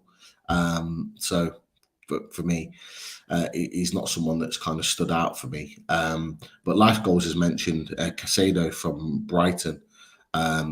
He believes he wins us the league. We need him. He's had a fantastic start to the season. That is for sure. Alan Thompson's prediction is a bit dodgy at the moment. He predicted 7th, but he's sticking to it until we play Arsenal. And if we're still unbeaten, as we're always rubbish over Christmas, then maybe he changes his tune. But he's certainly considering that it might not be working out very well for him. That is for sure. A few questions around January. See, Alan. Go on. Alan, what you did wrong? I went one worse than you did. I said 8th, but I said 8th and upwards, depending on who we brought in. So build in those little caveats, Alan. Note for next season. Definitely. Pete, before we go to the next question, because I will forget this. I did put in Simon's link into the chat, and I did pin it at the top, so I'm not sure, but here it is, and it's for Shyburn. So Simon is running Hats for the Homeless GoFundMe, and if you click on that link, you'll be able to help the homeless in regards to purchasing a hat. So that is the link there. It's right up the very top of the chat, but just a shout out, or you can go to shybers.com or follow Simon Rudd. You'll see the link on Twitter. So go check that out. I know you mentioned it on the away days as well, Pete. But I'll just add to that, Daz, is that I'll try to link it to the top for away days because I spoke to Simon and I was trying to do it, but I didn't then speak to him because I don't know how to do it. so Yeah, I just how I put it up on the tweet. Yeah, I know, and I don't know if it's worked, but I did it in YouTube before the show started, so I'm not sure if it's sitting on top or not. But I did try, and I do have Richie's information. I need to put to say before the end of the show as well. That Richie sent me on something as well to mention. But that talk to Simon about that or ask him any questions because he's in the chat. Sorry, Pete. Back to you. No, no, absolutely spot on. Keith with another fantastic stat. NUFC with 30 points at this stage of the season. There's been only 2 Premier League seasons when they've had more points after 15 games. 94-95 with that 33 points and 95-96 with 38. Wow, that is a stat and a half, Keith. Fair play to that one. What do you make of that, Daz?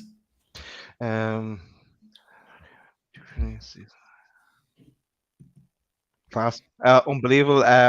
We're on a roll, and where we end up, God knows. Just looking forward to every game. And it's just a pity that there's a blasted World Cup in our way. I'm normally looking forward to a World Cup. I know Ireland aren't there, but yeah, Ireland won't be in the World Cup for a long, long time. So, yeah, it's just keep the roll continuing, and hopefully we just hit the ground running when we come back. And who knows, as we said before, we want to be hearing that Champions League music in real life. Definitely. let's hope that's the case. Welcome in the chat tonight. Toon Review. Right, Paul. Paul and the gang. Get in, up the Premier League, we bloody go. You are absolutely right, Paul and the gang. Great to see you in the chat. And I think we might be seeing you tomorrow night.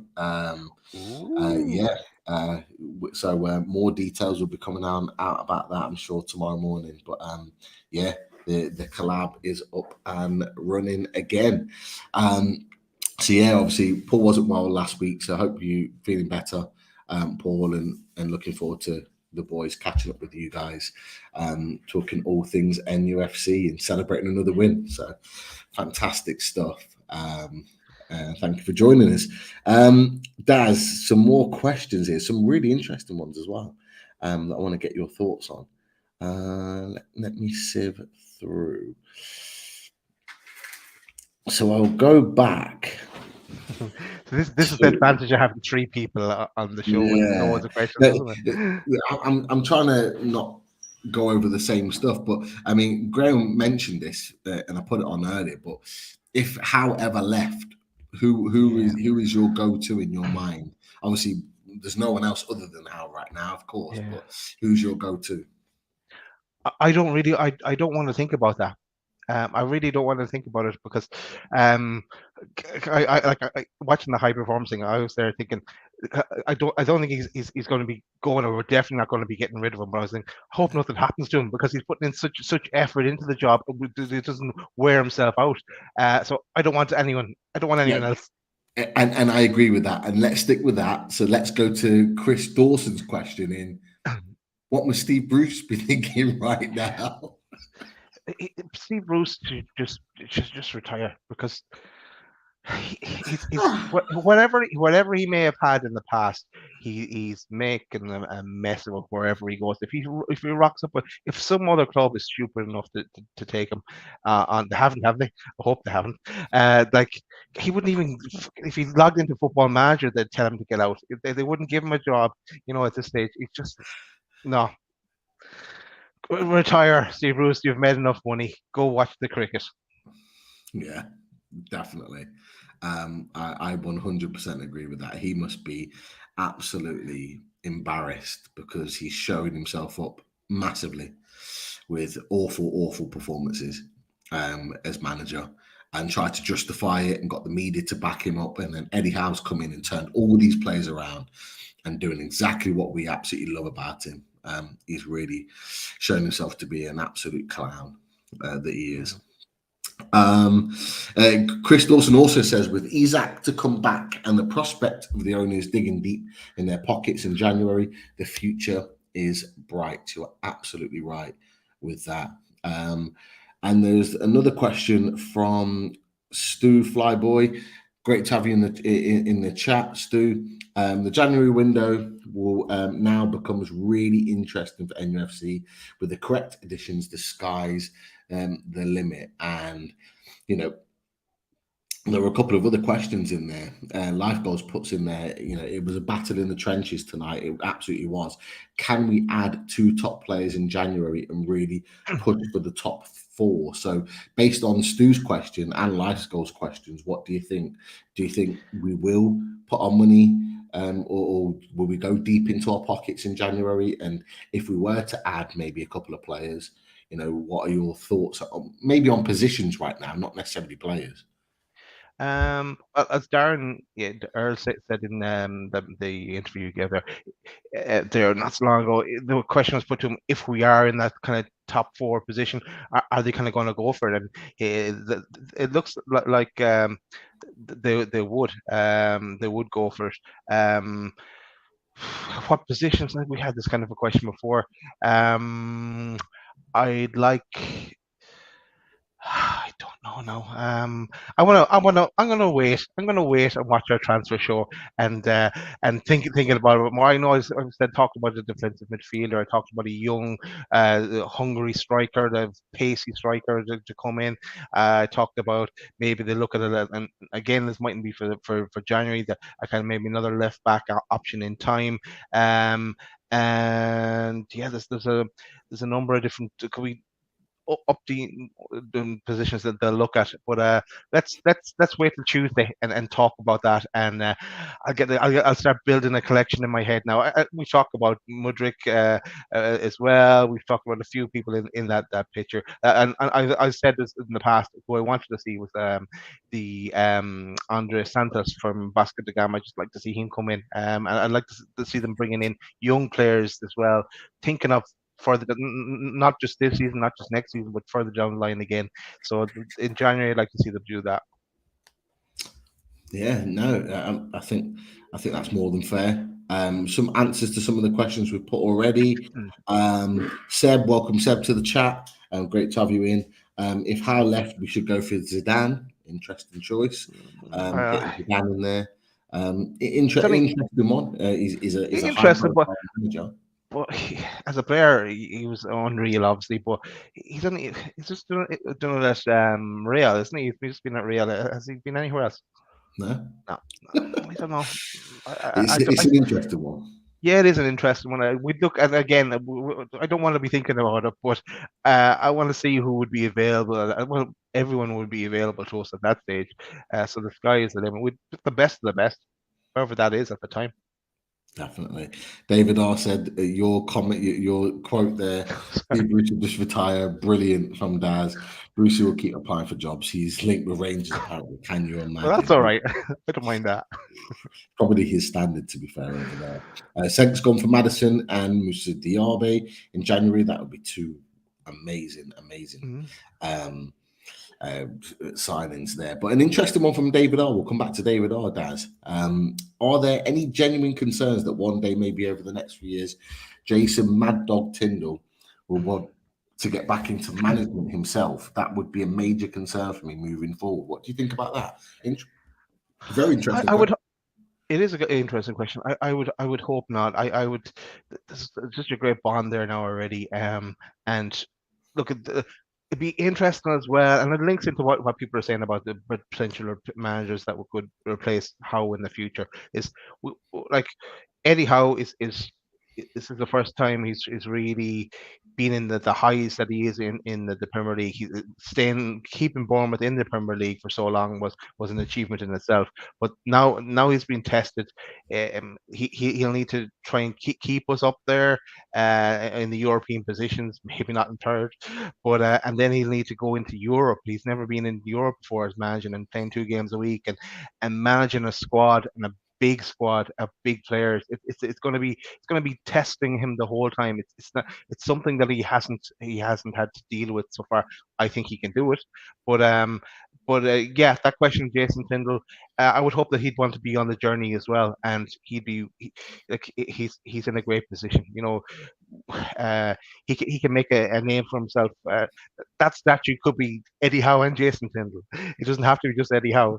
He can leave a legacy. So stay where he is. Yeah, I agree.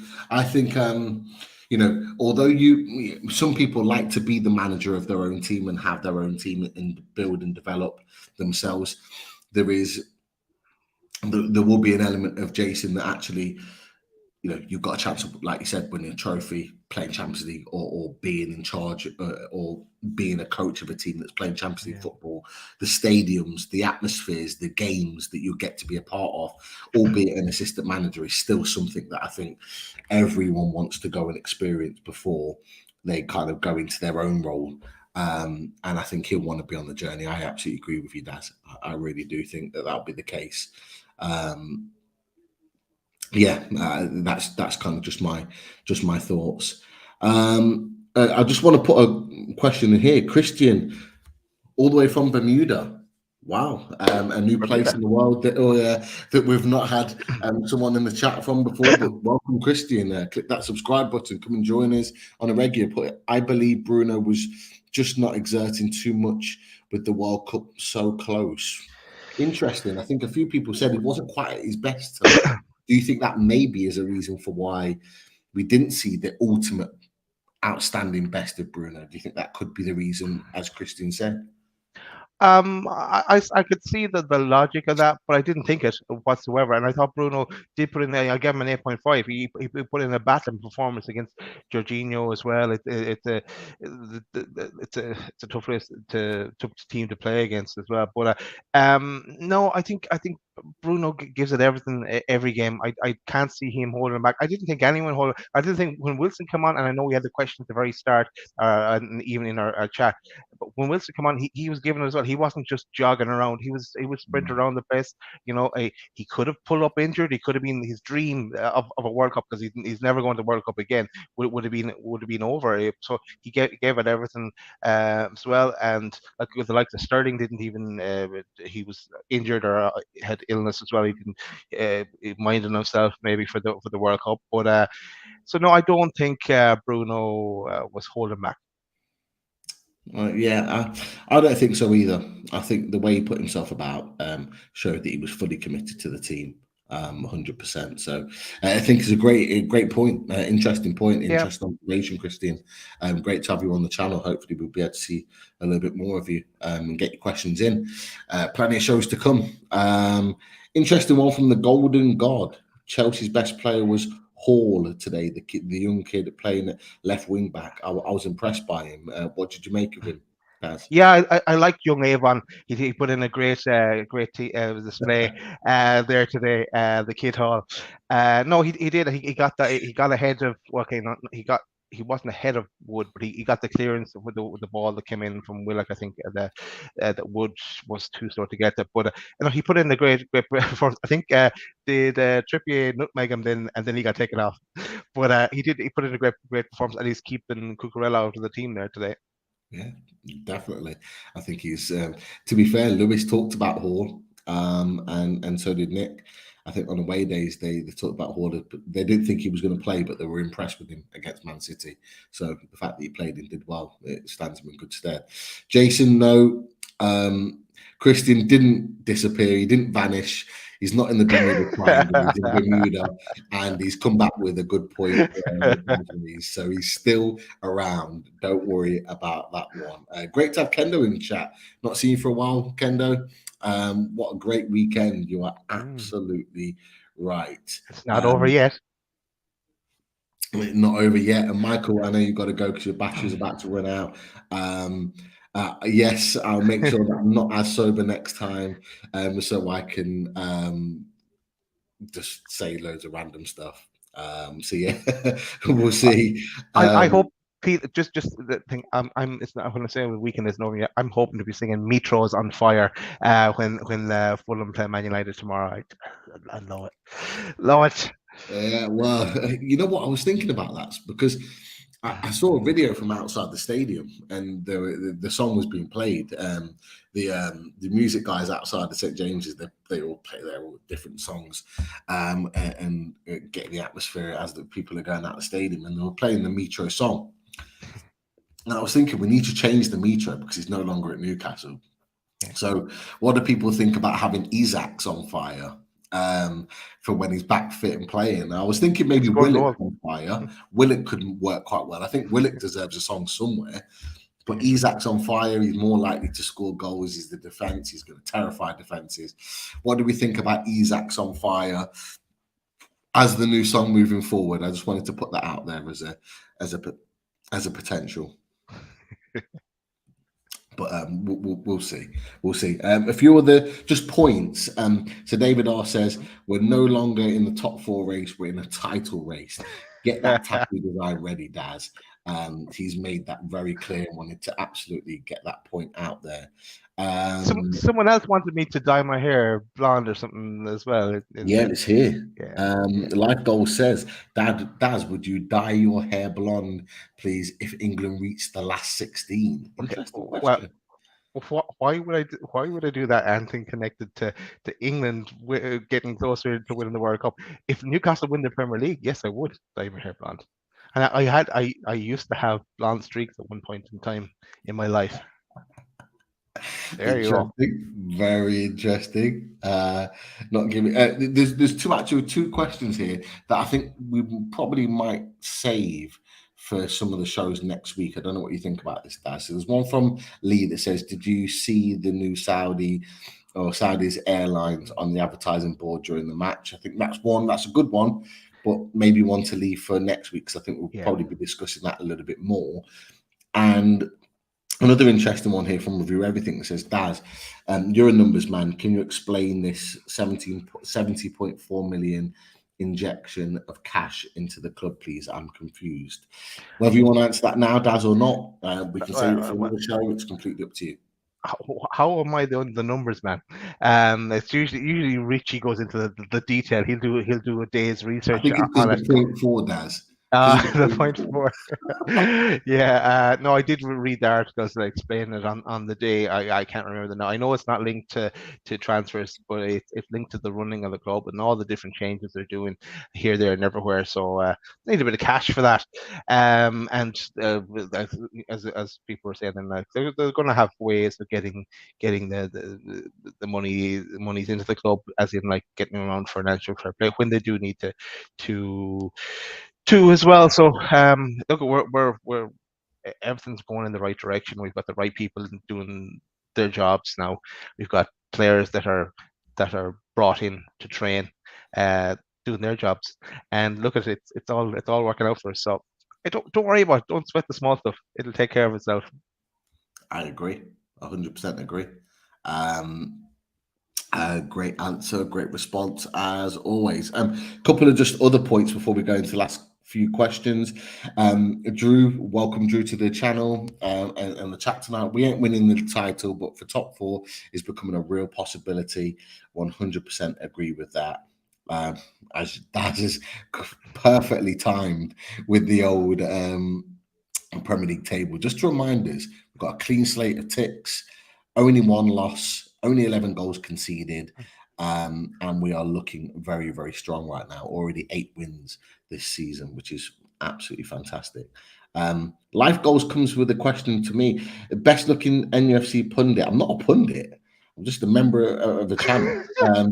But I would agree with the other two. Yeah, they are very positive to look at, both of them. So yeah, I would agree with the other two. In what order you put them is completely up to you. Whatever your preference. Both great people, I would say. That's all I'm going to say. Both great people. So yeah, thank you for that. Life Goals. And then there's been a few of these ones that have been put out there just about Lawless. Phil's put, watch the Talk Man podcast. Haven't worked out if Lawless is a wind-up merchant or believes the dross that comes out of his mouth. But well done for keeping your cool. Look, I have to say, and I think some people do get this confused. Lawless, like, everyone absolutely loves Lawless. Like, we have a great relationship with him. He's a friend of the channel. He's been on twice before. We'll be coming on again in January when we play them at St James's Park. He's a really, really nice guy. I've got nothing but good things to say to him. Sometimes he's winding people up and winds the in to try and get a reaction out of you. Sometimes he's being genuine. The key and the beauty about Lawless is that you never quite know which one it is.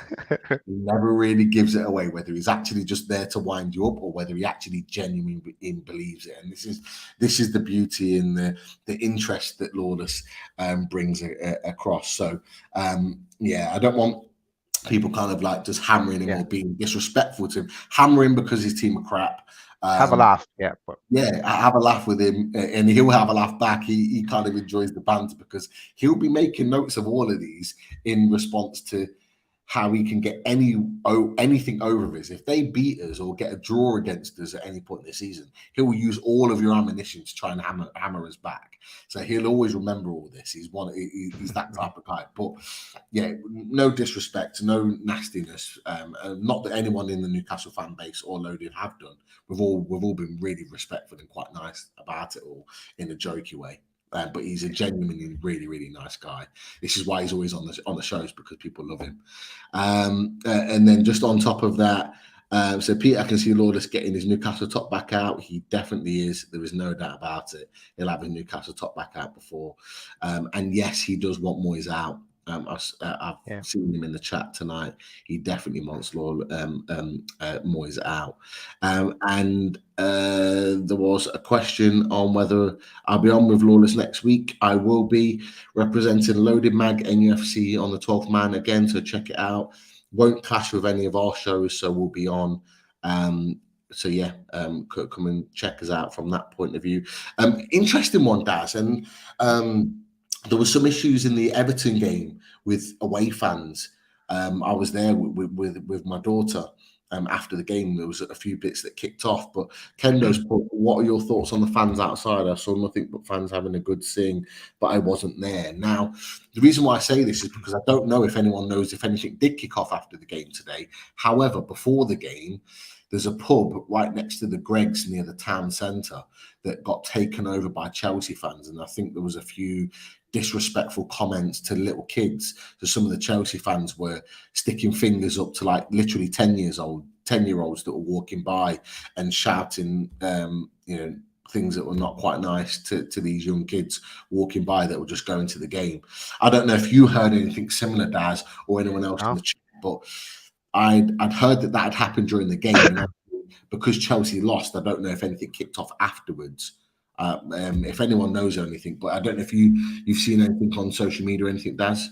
No, I didn't see or hear anything at all, Pete. But just there's no need for any of that kind of crap. Just kick it out. It's just ridiculous. Like, and it's now you talk about bringing kids into it as well. It's just there's no need for it. Just go. It's a game. Go along, support your team. You win, you lose, you draw. It's a bit of fun. It's not. It sometimes it might seem like life and death, but it is a game. You know, there are more important things in life. It doesn't seem like it when we're talking about trying to get into the Champions League or trying to make Europe or trying to stay in the Premier League. But you know, there's more important things in life, and there are bigger things in life as well. That just cop on. Yeah, I agree. I 100% agree, Daz. Definitely. Last couple. Michael Pohlman, before he left, he put, how did the protest go today? Apparently there was a silent protest being planned. I think the question or something was put to Eddie Howe. Eddie Howe didn't know anything about it until that was put on the press conference. I didn't know anything about it. I don't know if you did, Daz. Does anyone know how that went?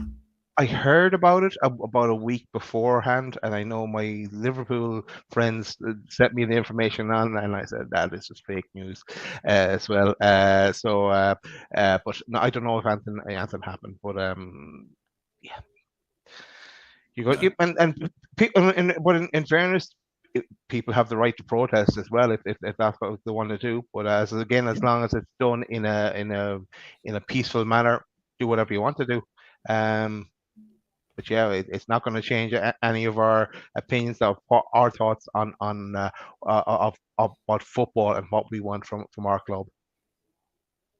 Yeah, definitely. I think Kendo put it put it nicely in terms of people knowing about it. The silent process was so silent that nobody knew about it, which I didn't.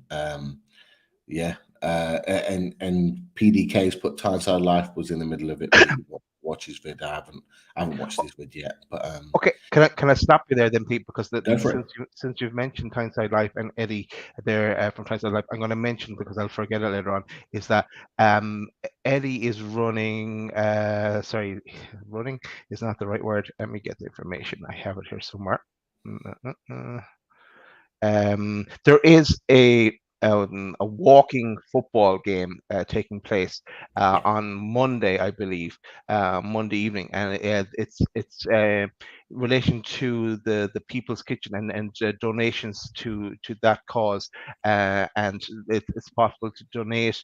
And I'm sure if you check out Eddie's videos, he'll give you the details of how you donate. But the reason I'm mentioning it as well, great cause, of course, but there's going to be, I think, about 4 teams in it, and there's also a team of YouTubers in it. So, and I'm looking forward to the videos of that. But I'm especially looking forward because there's going to be in Newcastle Fans TV area going to be have someone playing it, and I've seen those guys play before. Adam P is going to play in it, I think, and I've seen Adam play before in the recent match that Steve Wraith ran. Magpie Channel, Paddy Mally's is going to play in it, and I've seen him play before. But our own loaded Richie is going to play in it as well. So this walking football game. So it's keep an eye out for that. So I said to Richie we give him a shout out for that. So that's on Monday evening. So I'm sure there'll be some kind of a video, or maybe even Richie will do some interviews or get some footage himself, and we'll stick it on somewhere as well. Stick it on the channel or stick it up on Twitter or something like that. So keep an eye out for that. But a great cause. And if you can donate to the People's Kitchen, and linked to Tyneside Life and Eddie. Definitely. Look, we've got to give a big shout out because he's finally joined us. One of our top mods, Yano, is in the chat. He had a date with a tray of jerk chicken drumsticks that he just couldn't disappoint. You lucky guy. Jamaican jerk chicken is the absolute best. No rice and peas though, just a chicken. He's not greedy. Rice and peas is like standard procedure next to it. It makes complete. It's not going to be as nice as Lee's. Oh, standing. You know what? I'm not seen him for a while. I spoke to him a few bits, but I'm not actually been over to see him. So I'm going to do that soon and insist that he has the Jamaican jerk chicken ready for me. But no, Yano's put on there. So now, do you believe we're going to win the league this season? Daz, what are your thoughts on Yano's statement right there? No, I don't believe we're going to win the league. But I'm getting more convinced that we might make it into the Champions League. And at this stage, it's a given for me now that we're going to be in Europe. And I know I'm getting ahead of myself, but it's a given that we're going to be higher than the eighth spot that I said at the start. So we should get into one of the European competitions, and I just love that to be the Champions League. And no, not win the league. Nah, the Champions League is definitely a great alternative. You know, we never thought we'd be in there talking for either. So the fact that we'd be in the Champions League talk is bad enough as it is. Would I want a Popey burger? You know what? I've not had a Burger King for ages. Now you just made me hungry. So maybe that's why I'm going to take a visit tomorrow. Let's wait and see. Last couple. I said last couple. A couple of people commenting. Gabriel, great to have you in the chat. Not seen you in there before. Click that subscribe button. And yes, your comment is how we all feel right now about Newcastle United. And where are you from, Gabriel? You have look like an unusual name. I just wondering where you're from. Tell us. We'd like to know. Let us know. Absolutely spot on. Just a comment from David R. I think this is nice to kind of wrap up the show a little bit. We fear absolutely no one. Really could do without the World Cup break, but we will come back even stronger. Push on now in January with 2 or 3 new signings and push for the title. Why the hell not. I think that's a great point to kind of start to wrap up the show. And Bobby asked the question, what is Loaded Mag doing during the World Cup? The great big Lots of stuff. question. We know what we're doing. You know some of it. some of it. But yeah, we'll be busy, so don't worry about that. Keep in touch. Keep a lookout on all things YouTube, and if you're on Twitter, keep an eye on the Loaded Mag NUFC Twitter handle, because we'll be keeping you updated with all the shows and everything that will be going on over the next 3 or 4 weeks. As well as scouting, Pete, we'll be doing a bit of scouting. Why not? Like everybody else. I think we'll start the scouting on Tuesday, won't we? Doing a bit of scouting on Tuesday, we'll see. But look, Daz, we are there. We managed to cover everything that was pinpointed and highlighted earlier on within the show. Cool. No, cheers, Pete. Thanks for covering everything. Look, we'll give a shout out to the sponsors, and we'll bring it to a conclusion. But make sure you hit that subscribe button if you haven't done so already, and make sure you hit the like button. Remember, we're trying to get this to 400 likes. But a shout out to at the top, it is to shybarns.com, and Simon, who's in the chat, and I mentioned about the hats for the homeless. So go check out shybarns.com. I'm sure there's going to be a link from that there. Definitely off Simon's Twitter. He's going to have something mentioned there. So, but yeah, Simon does his own range for links to mental health, and he also does the loaded range, loaded t-shirts. And recognize this guy. I haven't seen him on the chat tonight, but Ray in the Way It Is t-shirt back in the summertime. He was in Florida and he was rocking that Way It Is t-shirt, which Pete is always wearing as well. And also now you have the loaded range in from shybarns.com as well.